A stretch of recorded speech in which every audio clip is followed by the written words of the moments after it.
ഇന്നലെ നമ്മൾ ലാ ഇലാഹ ഇല്ലല്ലാഹ് എന്നതിൻ്റെ ഒരു വശമാണ് പറഞ്ഞത്. അള്ളാഹുവിനെ കുറിച്ച് പറയുമ്പോൾ സാധാരണ നിലക്ക് എല്ലാവരും പറയുന്ന അല്ലെങ്കിൽ എല്ലാവരുടെയും ഉള്ളിൽ ഉണ്ടാകുന്ന ഒരു സംശയം, അള്ളാഹുവും നമ്മളും തമ്മിലുള്ള ബന്ധം, അള്ളാഹുവും സൃഷ്ടിയും സൃഷ്ടാവും തമ്മിലുള്ള ബന്ധം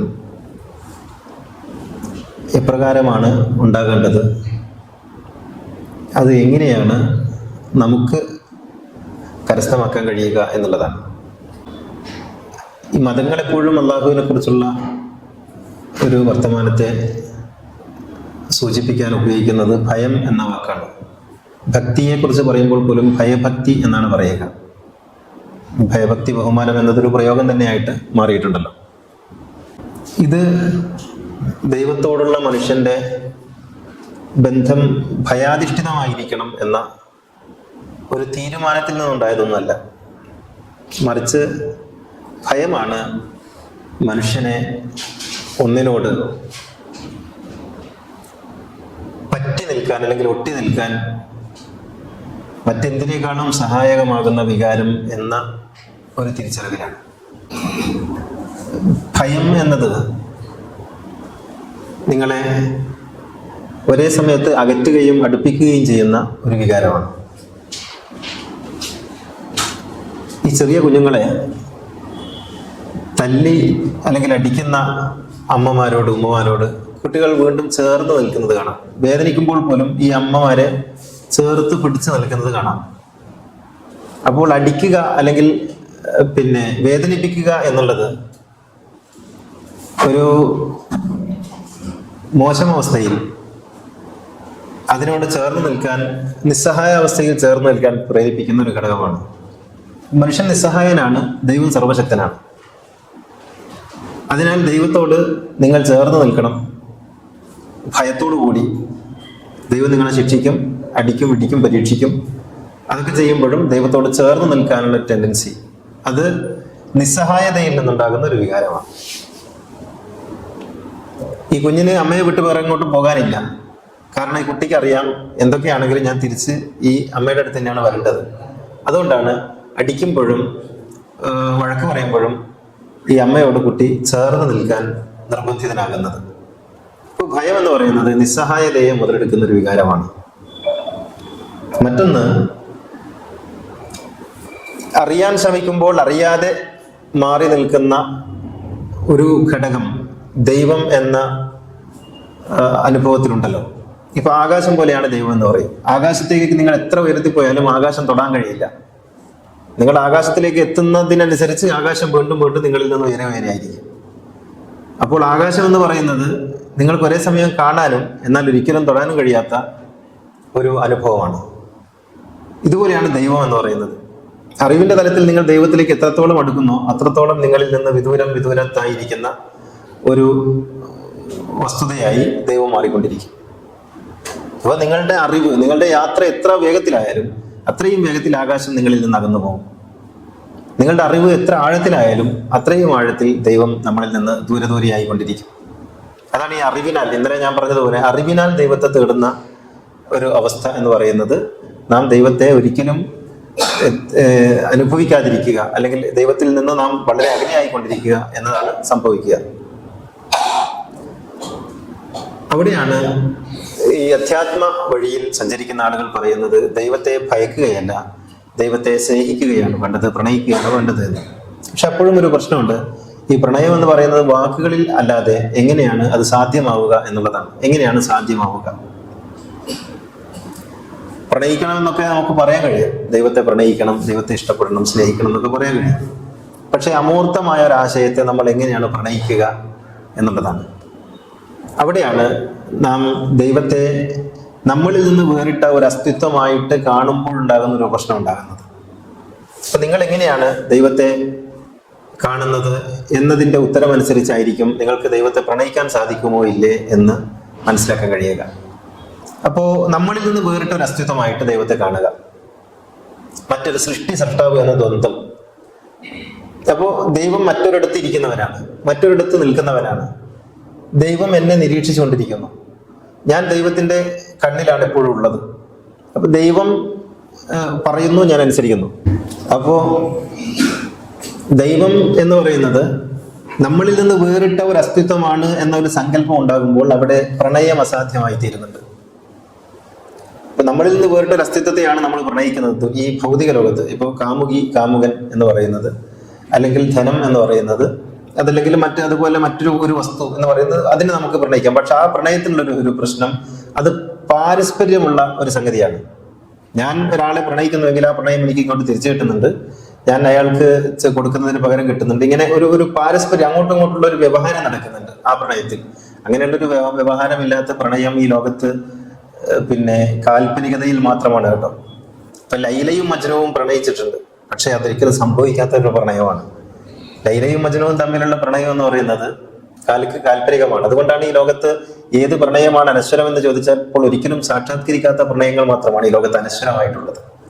സുഹറയും മജീദും കല്യാണം കഴിച്ചിരുന്നെങ്കിൽ ഒരിക്കലും ബഷീറിന് അങ്ങനെ എഴുതാൻ കഴിയുമായിരുന്നില്ല. സുഹറയും മജീദും കല്യാണം കഴിക്കാത്തത് കൊണ്ടാണ് സുഹറയുടെയും മജീദിന്റെയും പ്രണയത്തെക്കുറിച്ച് ബാല്യകാല സഖി എന്ന അനശ്വരമായ ഒരു കൃതിയിൽ ബഷീർ എഴുതിയിട്ടുള്ളത്. അപ്പോ സാക്ഷാത്കരിക്കാത്ത പ്രണയമാണ് ലോകത്ത് കൊണ്ടാടപ്പെട്ടിട്ടുള്ളത്. ഷേക്സ്പിയറിന്റെ കൃതികൾ എവിടെ നോക്കിയാലും ഒരു ട്രാജഡിയാണ്. ട്രാജഡിയിലൂടെ മാത്രമേ, എന്തുകൊണ്ടാണ് ലൈലയും കൈസും ഇപ്പോഴും അനശ്വരരാകുന്നതെന്ന് ചോദിച്ചാൽ, ലൈലയും കൈസും കല്യാണം കഴിച്ചിട്ടില്ല എന്നുള്ളതാണ് ഇതിന്റെ അർത്ഥം. കല്യാണം കഴിച്ചെങ്കിൽ ആ പ്രണയം ഒരിക്കലും സാക്ഷാത്കരിക്കപ്പെടുമായിരുന്നില്ല. അപ്പോ സാക്ഷാത്കരിക്കാത്ത പ്രണയമാണ് കൊണ്ടാടപ്പെട്ടിട്ടുള്ളത് എന്ന് പറയുന്നതിന്റെ അർത്ഥം, സാക്ഷാത്കരിക്കുക എന്ന് പറയുന്നത് അതോടുകൂടി മറ്റൊരു തലം അവിടെ രൂപപ്പെടുക എന്നുള്ളതാണ് സംഭവിക്കുന്നത്. അപ്പോ ഇവിടെ നമ്മൾ ഭൗതിക ലോകത്ത് നടക്കുന്ന സകല പ്രണയങ്ങളുടെയും അടിസ്ഥാനം ആയവ്യയമാണ്, കൊള്ളക്കൊടുക്കലുകളാണ്, വ്യവഹാരങ്ങളാണ്. ഈ വ്യവഹാരങ്ങളാണ് പ്രണയത്തെ നിലനിർത്തുന്നത്. ഞാൻ നിന്നെ സ്നേഹിക്കുന്നു, നീ എന്നെയും സ്നേഹിക്കുന്നു, ഇത് ഒരു വ്യവഹാരമാണ്. ഞാൻ നിനക്ക് തരുന്നു, നീ എനിക്ക് തരുന്നു എന്നുള്ളതൊരു വ്യവഹാരമാണ്. ലൈംഗികത ഒരു വ്യവഹാരമാണ്, ഒരു പാരസ്പര്യം അതിലുണ്ട്. അപ്പോൾ ഈ പാരസ്പര്യത്തിലാണ് ലോകത്തുള്ള എല്ലാ സ്നേഹബന്ധങ്ങളും പ്രണയബന്ധങ്ങളും നിലനിൽക്കുന്നത്. സിഗ്മണ്ട് ഫ്രോയിഡ് പറയുന്നത് മാത്രമല്ല, സിഗ്മണ്ട് ഫ്രോയിഡ് പറയുന്നത് അമ്മ കുഞ്ഞിനെ സ്നേഹിക്കുന്നത് പോലും ഒരു പാരസ്പര്യത്തിന്റെയും വ്യവഹാരത്തിന്റെയും അടിസ്ഥാനത്തിലാണെന്നാണ്. നമ്മൾ അത്രത്തോളം പോകുന്നില്ലെങ്കിൽ പോലും ഇവിടെ ഒരു പാരസ്പര്യം ലോകത്തുണ്ട് എന്നുള്ളൊരു വസ്തുത. എന്തുകൊണ്ടാണ് രക്ഷിതാക്കൾ വലുതാകുമ്പോൾ, പ്രായമാകുമ്പോൾ ടെൻഷൻ അടിക്കുന്നത്, മക്കളെ നോക്കുന്നില്ല എന്ന് പറഞ്ഞിട്ട്? അത് ഒരു വ്യവഹാരം അവിടെ നടക്കുന്നുണ്ട്. ആ വ്യവഹാരം ഇല്ല എന്നൊക്കെ പറയുമ്പോഴും ഒരു വ്യവഹാരം ഉള്ളിലുണ്ട്. ഈ മക്കളെ ഞാൻ വലുതാക്കുമ്പോൾ മക്കൾ എന്നെ വലുതായാൽ അല്ലെങ്കിൽ പ്രായമായാൽ എന്നെ നോക്കണം എന്ന് പറയുന്ന ഒരു അലിഖിതമായ രേഖ അല്ലെങ്കിൽ ഒരു വ്യവഹാരം അവിടെ കിടക്കുന്നുണ്ട് എന്നുള്ളതാണ്. അപ്പൊ ലോകത്തുള്ള ഏത് ഭൗതികമായ സ്നേഹബന്ധങ്ങൾക്കും ഒരു വ്യാവഹാരികമായ ഭാഷ്യവും രുചിയും ഉണ്ട് എന്നുള്ളത് വസ്തുതയാണ്. അതുകൊണ്ട് നിങ്ങൾക്ക് ദൈവത്തെ വേറിട്ട ഒരു അസ്തിത്വമായിട്ട് കാണുമ്പോൾ ദൈവത്തെ പ്രണയിക്കാൻ അല്പം പ്രയാസം ഉണ്ടായിത്തീരും. കാരണം അവിടെ വ്യവഹാരം പ്രത്യക്ഷത്തിൽ നടക്കുന്നില്ല. നമ്മൾ പറയും ദൈവമാണ് എന്നെ സൃഷ്ടിച്ചത്, ദൈവമാണ് എനിക്ക് അന്നം നൽകുന്നത്, ദൈവമാണ് ഈ സംവിധാനങ്ങൾ ഉണ്ടാക്കിയതെന്നൊക്കെ പറയുമ്പോഴും നേർക്ക് നേരെയുള്ള വ്യവഹാരം, കൊടുക്കുക വാങ്ങുക വ്യവഹാരം ഡയറക്റ്റ് ആയിട്ട് പദാർത്ഥപരമായിട്ട് നടക്കുന്നില്ല. അതുകൊണ്ട് തന്നെ അവിടെ അത് ഒരു അസാധ്യമായ സംഗതിയാണ്. അതൊക്കെ വർത്തമാനത്തിൽ മാത്രമേ കഴിയുള്ളൂ, എനിക്ക് ദൈവത്തോട് പ്രണയമാണെന്നൊക്കെ പറയുമ്പോൾ. അപ്പോ വേറിട്ട ഒരു അസ്തിത്വമായിട്ട് ദൈവത്തെ കാണുമ്പോൾ സംഭവിക്കുന്നത്, നിങ്ങൾക്ക് ദൈവത്തെ കുറച്ച് ഒക്കെ ഒരു ഉൾക്കൊള്ളാനൊക്കെ കഴിയുമെങ്കിൽ പോലും വ്യവഹാരങ്ങൾ നടക്കാത്തത് കൊണ്ട് അതങ്ങ് വിട്ടുപോകും. പിന്നെ എന്താണ് ആയിത്തീരേണ്ടത്? അവിടെ നമ്മുടെ തന്നെ ഭാഗമായി ദൈവത്തെ കാണാൻ കഴിയുക എന്നുള്ള അടുത്താണ്. അവിടെയാണ് അദ്വൈതം സാക്ഷാത്കൃതമാകുന്നത്. അദ്വൈതം എന്ന് പറയുമ്പോൾ എന്തോ ഒരു ഒരു ഭീകരമായ സംഗതിയാണ് എന്ന് വിചാരിക്കുന്നത് കൊണ്ടാണ് അദ്വൈതം എന്നൊക്കെ കേൾക്കുമ്പോൾ നമുക്ക് പേടി തോന്നുന്നത്. അദ്വൈതം എന്ന് പറയുന്നത് പിന്നെ രണ്ടല്ലാത്ത അവസ്ഥ, ഇത്രയേ ഉള്ളൂ. ദ്വൈതമല്ലാത്ത അവസ്ഥയ്ക്കാണ് അദ്വൈതം എന്ന് പറയുന്നത്. ഇതാണ് യഥാർത്ഥത്തില് ഏകത എന്ന് പറയുന്നത്. ഏകതയുടെ മറ്റൊരു ഭാഷ്യമാണ് അദ്വൈതം, രണ്ടല്ലാത്ത അവസ്ഥ. ഈ തന്നിൽ നിന്ന് വേറിട്ടല്ലാത്ത ഒരു അളവിൽ ദൈവത്തെ ഉൾക്കൊള്ളാൻ കഴിഞ്ഞാൽ പിന്നെ സ്നേഹിക്കാൻ വേറൊരു കാരണം വേണ്ട. ഇപ്പൊ എനിക്ക് എന്റെ കൈ സ്നേഹിക്കാൻ ആരും എന്നോട് പറഞ്ഞല്ല, എന്റെ കൈയെ സ്നേഹിക്കാൻ ആരുടെയും നിർബന്ധം എനിക്ക് ആവശ്യമില്ല. എന്റെ ശരീരത്തെ സ്നേഹിക്കാൻ ആരും എന്നോട് പറയേണ്ടതില്ല. എന്റെ മുഖത്തെ മിനുസപ്പെടുത്താനോ മെനുക്കാനോ, എന്റെ മുഖത്ത് പൗഡർ ഇടാനോ, എന്റെ മുഖം പിന്നെ കണ്ണാടിയിൽ നോക്കി രസിക്കാനോ ആരും പറയേണ്ടതില്ല. അതെനിക്ക് സ്നേഹിക്കാൻ, നിന്റെ ശരീരത്തെ സ്നേഹിക്കണം അല്ലെങ്കിൽ നിന്നെ സ്നേഹിക്കണം എന്ന് ആരും ഒരു വഴതും പറയാതെ തന്നെ എനിക്ക് കഴിയും. നമ്മൾ ഏറ്റവും കൂടുതൽ കണ്ണാടിയിൽ നോക്കുന്നത് നമ്മുടെ മുഖമാണ്. നമ്മൾ ഏറ്റവും കൂടുതൽ ആസ്വദിക്കുന്നത് നമ്മളെ തന്നെയാണ്. ഏറ്റവും കൂടുതൽ നാം കാണാൻ ആഗ്രഹിക്കുന്നത് നമ്മുടെ മുഖമാണ്. അത് ആരും പറഞ്ഞു തന്നിട്ടല്ല, അത് നമുക്ക് നമ്മളോടുള്ള ഇഷ്ടത്തിന്റെ, സ്നേഹത്തിന്റെ, പ്രണയത്തിന്റെ, ഉൾക്കൊള്ളലിന്റെ ഒരു തലത്തിലാണ്. ഇങ്ങനെ ദൈവത്തെ നമ്മുടെ തന്നെ ഭാഗമായി നമുക്ക് കാണാനും ഉൾക്കൊള്ളാനും കഴിഞ്ഞാൽ അത് നമ്മുടെ തന്നെ ഉള്ളിലുള്ള നമ്മളായി തന്നെ ഇരിക്കുന്ന ഒരു ശക്തിയാണ് എന്ന് മനസ്സിലാക്കാൻ കഴിഞ്ഞാൽ പിന്നെ പ്രണയിക്കാൻ വേറൊരു കാരണവും വേണ്ട. ഇവിടെയാണ് മതവും ആധ്യാത്മികതയും പറയുന്ന ദൈവസങ്കല്പങ്ങൾ രണ്ടായി നമുക്ക് കാണാൻ കഴിയുന്നത്. മതം പറയുന്ന ദൈവം നമ്മിൽ നിന്ന് വേറിട്ടൊരു അസ്തിത്വമാണ് എന്നിരിക്കുമ്പോൾ ആധ്യാത്മികത പറയുന്നത് നമ്മളായി തന്നെ ഇരിക്കുന്ന ദൈവത്തെക്കുറിച്ചാണ്. അപ്പോ പ്രണയിക്കാൻ നമുക്ക് മറ്റൊരു ഫിലോസഫിയുടെ ആവശ്യമില്ല, നമുക്കൊരു ദൈവശാസ്ത്രവും വേണ്ട, ദൈവത്തെക്കുറിച്ചുള്ള മറ്റൊരു അറിവും വേണ്ട. നമ്മളായിട്ട് തന്നെ ഇരിക്കുന്ന ദൈവത്തെ സ്നേഹിക്കാൻ പിന്നെ നമ്മൾക്ക് വേറൊരു കാരണവും വേണ്ട. അപ്പൊ പ്രണയിക്കുക എന്നുള്ളത് പറയാൻ, ഭാഷയിൽ പറയാൻ എളുപ്പമാണെങ്കിലും അത് ഒരു ഉൾക്കൊള്ളലിന്റെ തലം കൂടി അവിടെ രൂപപ്പെട്ട് വരണം. ആകാശത്തിരിക്കുന്ന അള്ളാഹുവിനെ പ്രണയിക്കണം എന്ന് പറഞ്ഞാൽ അതല്പം മനുഷ്യനെ സാധിക്കാത്തൊരു സംഗതിയാണ്. കുറച്ചൊക്കെ പറ്റും, അതിനപ്പുറത്ത് പറ്റൂല. വേറിട്ടിരിക്കുന്ന ഒരു ദൈവത്തെ അത് കഴിയില്ല. അറിവിലുള്ള ദൈവമാണെങ്കിൽ ഞാൻ നേരത്തെ പറഞ്ഞത് ഒരു ആകാശം പോലെ അകലെ അകലെയായിരിക്കും. അപ്പൊ നമ്മളായി തന്നെ ഇരിക്കുന്ന അത് എന്തുകൊണ്ടാണ് മനുഷ്യർക്ക് മനസ്സിലാക്കാൻ കഴിയാത്തത് എന്ന് നമ്മൾ അത്ഭുതപ്പെട്ടു പോകും. കാരണം ഞാനെന്ന് പറയുന്ന ഒരു അസ്തിത്വം, അത് ശാരീരികമായ അസ്തിത്വമാകട്ടെ ആത്മീയമായ അസ്തിത്വമാകട്ടെ, ഏത് അസ്തിത്വമാണെങ്കിലും ഈ അസ്തിത്വം ഉണ്ടായത് ദൈവത്തിൽ നിന്നാണല്ലോ. എങ്കിൽ പിന്നെ ആ ദൈവത്തിൽ നിന്നുണ്ടായ അസ്തിത്വം ദൈവത്തിന്റെ തന്നെ ഭാഗമാണ് എന്ന് മനസ്സിലാക്കാൻ കഴിയാത്തത് എന്തുകൊണ്ടാണ്? അപ്പൊ എനിക്ക് ദൈവത്തെ പ്രണയിക്കാനോ ദൈവത്തെ ഉൾക്കൊള്ളാനോ യാതൊരു തടസ്സം ഉണ്ടാവില്ലല്ലോ. ഇത് അറിയുമ്പോഴാണ് ലാ ഇലാഹ ഇല്ലല്ലയുടെ ആഴം നമ്മൾ മനസ്സിലാക്കുക. ലാ ഇലാഹ ഇല്ലല്ലാ എന്ന് പറയുന്നത് ഉണ്മയായിട്ട് അവനല്ലാതെ മറ്റൊന്നില്ല എന്നാണ്. ഉണ്മയായിട്ട്, ഇന്നലെ ഞാൻ പറഞ്ഞത് ആരാധ്യൻ എന്നുള്ള അർത്ഥത്തിലാണ്, അതിന്റെ ഏറ്റവും ബാഹ്യമായ ഒരു അർത്ഥമാണ്. ഉണ്മയായിട്ട്, ഉള്ളതായിട്ട് അവനല്ലാതെ മറ്റൊന്നുമില്ല. ജഗത് മിഥ്യ എന്ന് പറയുന്ന ഒരു അദ്വൈത ഭാഷ്യമുണ്ടല്ലോ, ബ്രഹ്മം സത്യം ജഗത് മിഥ്യ. അപ്പൊ ഈ കാണുന്ന സൃഷ്ടി പ്രപഞ്ചം മുഴുവനും യഥാർത്ഥത്തിൽ മിഥ്യയാണ്. ഇവിടെ മിഥ്യ എന്നൊക്കെ പറയുമ്പോൾ നമ്മൾ കളിയാക്കാൻ വേണ്ടി മായ എന്നൊക്കെ പറയും. യഥാർത്ഥത്തിൽ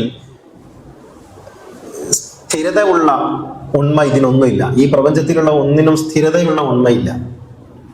എല്ലാം ഇങ്ങനെ മാറിയും മറിഞ്ഞുകൊണ്ടിരിക്കും. നമ്മൾ ഈ ഫിസിക്സിൽ പറഞ്ഞാൽ എനർജിയുടെ വ്യത്യസ്ത ഫോമുകൾ, നിരന്തരമായി മാറിക്കൊണ്ടിരിക്കുന്ന ഫോമുകളാണ് ഈ ലോകത്തുള്ളത്. അപ്പൊ അതിങ്ങനെ മാറിയും മറിഞ്ഞുകൊണ്ടിരിക്കും. ഒന്നിനും സ്ഥിരതയില്ല. ചലച്ചിത്രം പോലെയാണ് ഈ പ്രപഞ്ചം എന്ന് പറയുന്നത്. ഇങ്ങനെ മിന്നി മാഞ്ഞ് മറിഞ്ഞുകൊണ്ടിരിക്കുന്ന ഈ പ്രപഞ്ചത്തിൽ എന്തോ ആയിട്ടാണ് നാം ചേർത്ത് വെക്കേണ്ടത്? നമ്മള് ഇല്ലാതാകുന്നതിനോട് ചേർത്ത് വെക്കുന്നതിൽ അർത്ഥമില്ലല്ലോ. അപ്പൊ ചേർത്ത് വെക്കുന്നത് ഉണ്മയിൽ ആയിരിക്കണം, ഉള്ളതിലായിരിക്കണം. ഉള്ളതൊന്നും ഉള്ളതല്ല, ഉള്ളതിന് നാശമില്ല എന്ന ഒരു സൂഫി കാവ്യമുണ്ട്. ഉള്ളതൊന്നും ഉള്ളതല്ല, ഈ കാണുന്നതൊന്നും യഥാർത്ഥത്തിൽ ഉള്ളതല്ല. ഇത് ഒരു ഭ്രമമാണ്. ഉള്ളതിന് നാശമില്ല, യഥാർത്ഥത്തിൽ ഉള്ളതിന് നാശമില്ല. അപ്പൊ നശിക്കുന്നതൊന്നും ഉള്ളതല്ല. ഈ ഒരു ബോധ്യത്തിൽ നമ്മൾ എത്തിച്ചേരണം. ഇത് വരുമ്പോ നമുക്ക് ഈ അറ്റാച്ച്മെന്റ് ഡിറ്റാച്ച്മെന്റ് എന്ന് പറയുന്ന ഒരു വിഷയം ഇവിടെ നമുക്ക് ഇല്ലാതാകും. നമുക്ക് ഒന്നിനോടും കൂടിയ അറ്റാച്ച്മെന്റോ കൂടിയ ഡിറ്റാച്ച്മെന്റോ ഉണ്ടാവില്ല. ഡിറ്റാച്ച്മെന്റ് ആയിരിക്കും ഉണ്ടാവുക, പക്ഷെ ഡിറ്റാച്ച്മെന്റ് എന്ന് പറയുന്നത് നമ്മൾ ആ പറയുന്ന അർത്ഥത്തിലായിരിക്കില്ല. അപ്പോ എല്ലാം ഈ കാണുന്നതെല്ലാം കാഴ്ചയിലുണ്ട്, പക്ഷെ യഥാർത്ഥത്തിലുള്ളതല്ല. ഇതൊക്കെ ഉണ്ടായതാണ്, ഇല്ലാതാകേണ്ടതുമാണ്. അപ്പൊ ഉണ്ടായതും ഇല്ലാതാകേണ്ടതുമായ ഒന്നിനും അസ്തിത്വമില്ല.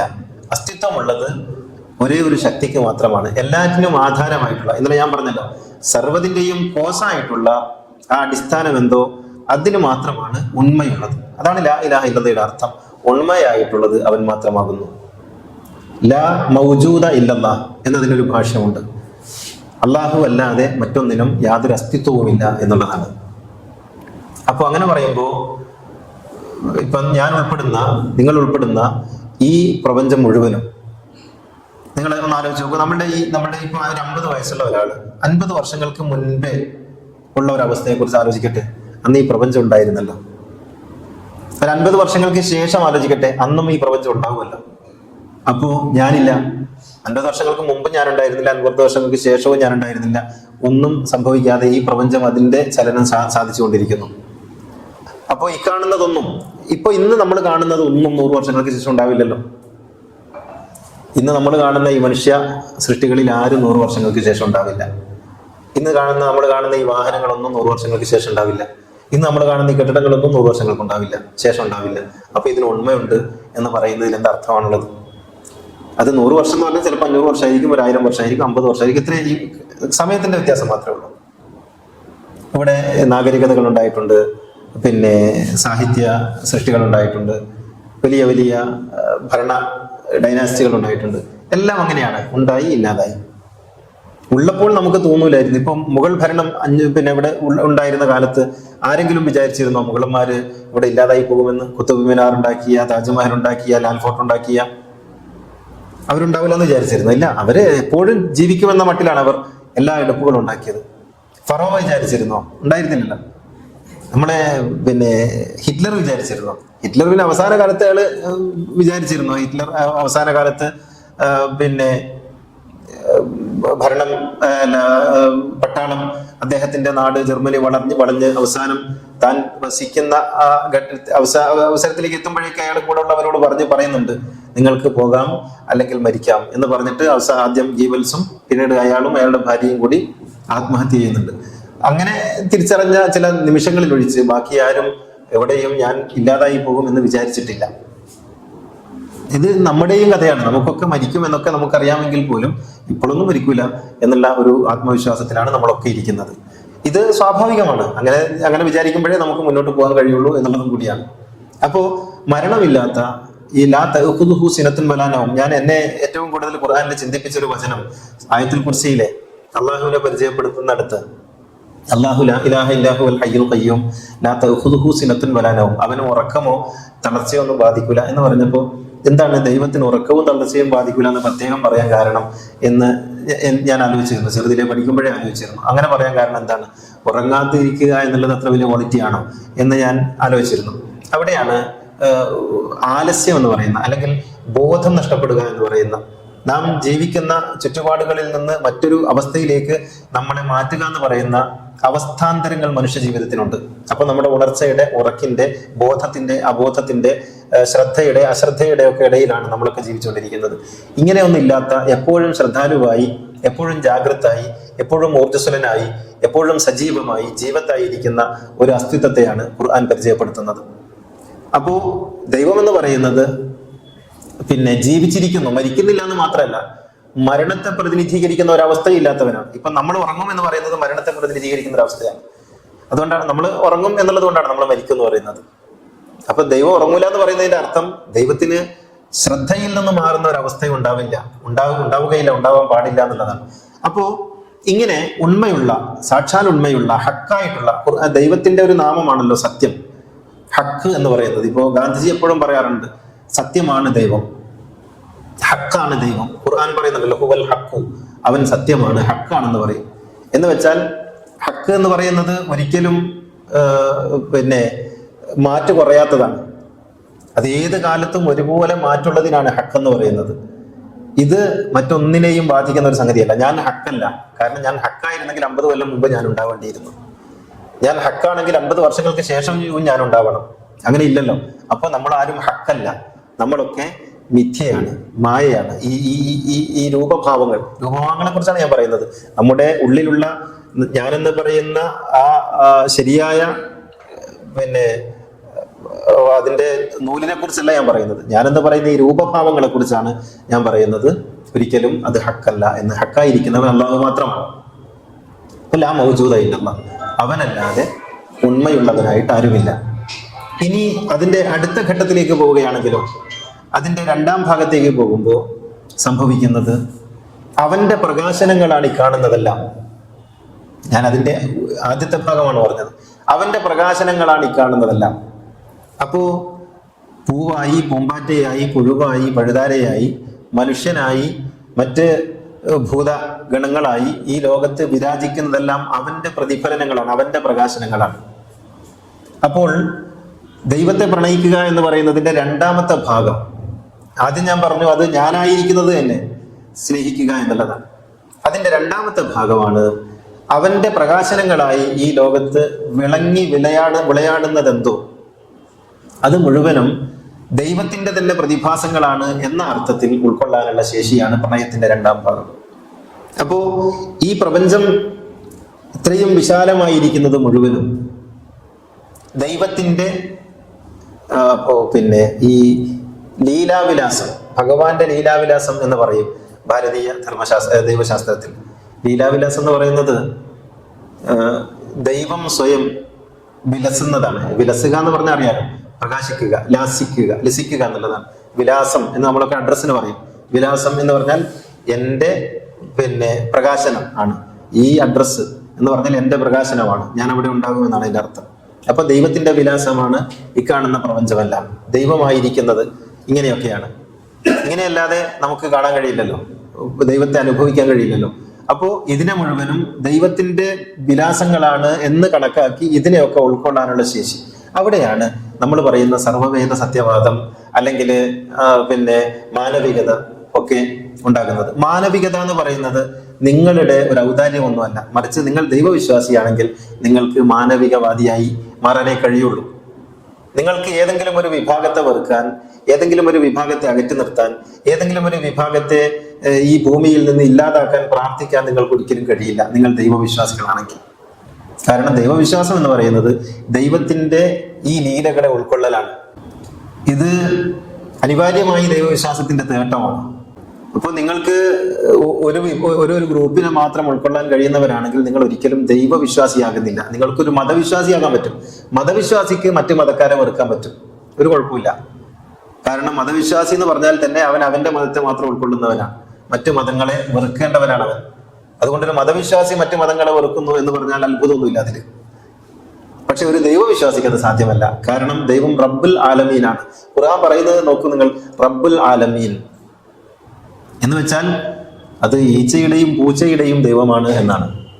റബ്ബുൽ ആലമീൻ എന്ന് പറയുന്നത് ഈ പ്രപഞ്ചത്തിന്റെ നാഥനാണ് എന്ന അർത്ഥത്തിലാണ്. അപ്പൊ നിങ്ങൾക്ക് എങ്ങനെയാണ് ദൈവവിശ്വാസിയായിരിക്കെ ഏതെങ്കിലും ഒരു വിഭാഗത്തെ വെറുക്കാനും അകറ്റി നിർത്താനും കഴിയുക? നിങ്ങൾ ആലോചിച്ച് നോക്കുക, ഈ പ്രാർത്ഥന ഉണ്ടല്ലോ, ഇപ്പൊ യുക്തിവാദികളൊക്കെ എടുത്ത് പയറ്റുന്ന പ്രാർത്ഥന, അവസാനം പേരോട് അബ്ദുറഹ്മാൻ സഖാഫി ഞങ്ങൾ അങ്ങനെ പ്രാർത്ഥിക്കാറില്ല എന്നൊക്കെ പറഞ്ഞൊരു പ്രാർത്ഥനയില്ലേ,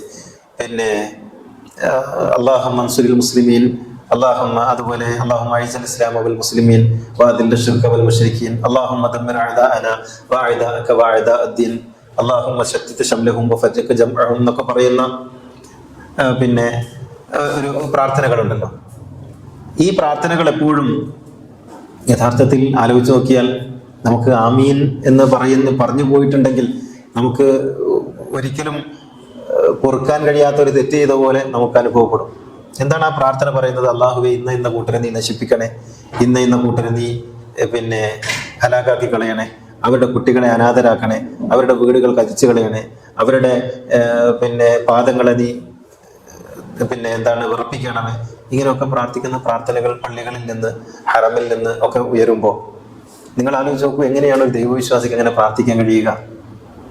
മുഹമ്മദ് നബിയെ കുറിച്ച് എപ്പോഴും നമ്മൾ പറയുന്ന ഒരു സംഗതി ഉണ്ടല്ലോ, മുഹമ്മദ് നബി രാത്രി കിടക്കാൻ നേരത്ത് എപ്പോഴും പ്രാർത്ഥിക്കുന്ന ഒരു പ്രാർത്ഥനയുണ്ട്. പ്രാർത്ഥന എന്നതിന് പറഞ്ഞൂടാ, ആത്മകഥം പോലെ ഒരു പ്രാർത്ഥനയുണ്ട്. ആ പ്രാർത്ഥനയിൽ മുഹമ്മദ് നബി പറയാറുള്ളത്, അല്ലാഹുവേ നീ സാക്ഷി, ഞാനിതാ ഉറങ്ങാൻ പോവുകയാണ്.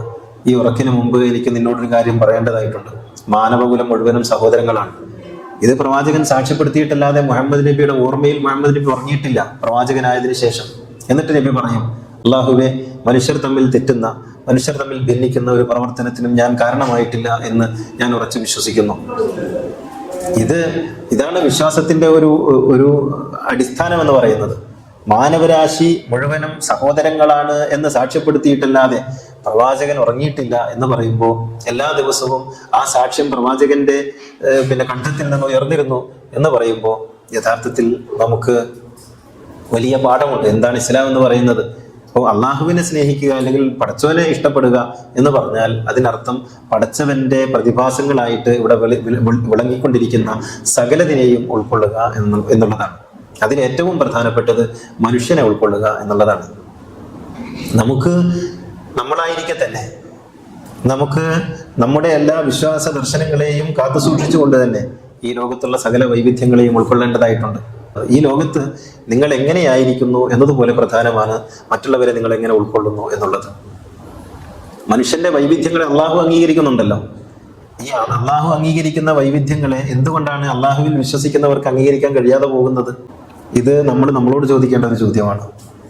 ഈ വൈവിധ്യങ്ങളൊക്കെ ഏകീകരിക്കാൻ അള്ളാഹ്ക്ക് അറിയാഞ്ഞിട്ടല്ലല്ലോ. അള്ളാഹു പറയുന്നുണ്ട്, നമ്മൾ ഉദ്ദേശിച്ചിരുന്നെങ്കിൽ നിങ്ങൾ എല്ലാവരെയും ഒന്നാക്കുമായിരുന്നു, പക്ഷേ അങ്ങനെ ഉദ്ദേശിച്ചിട്ടില്ല.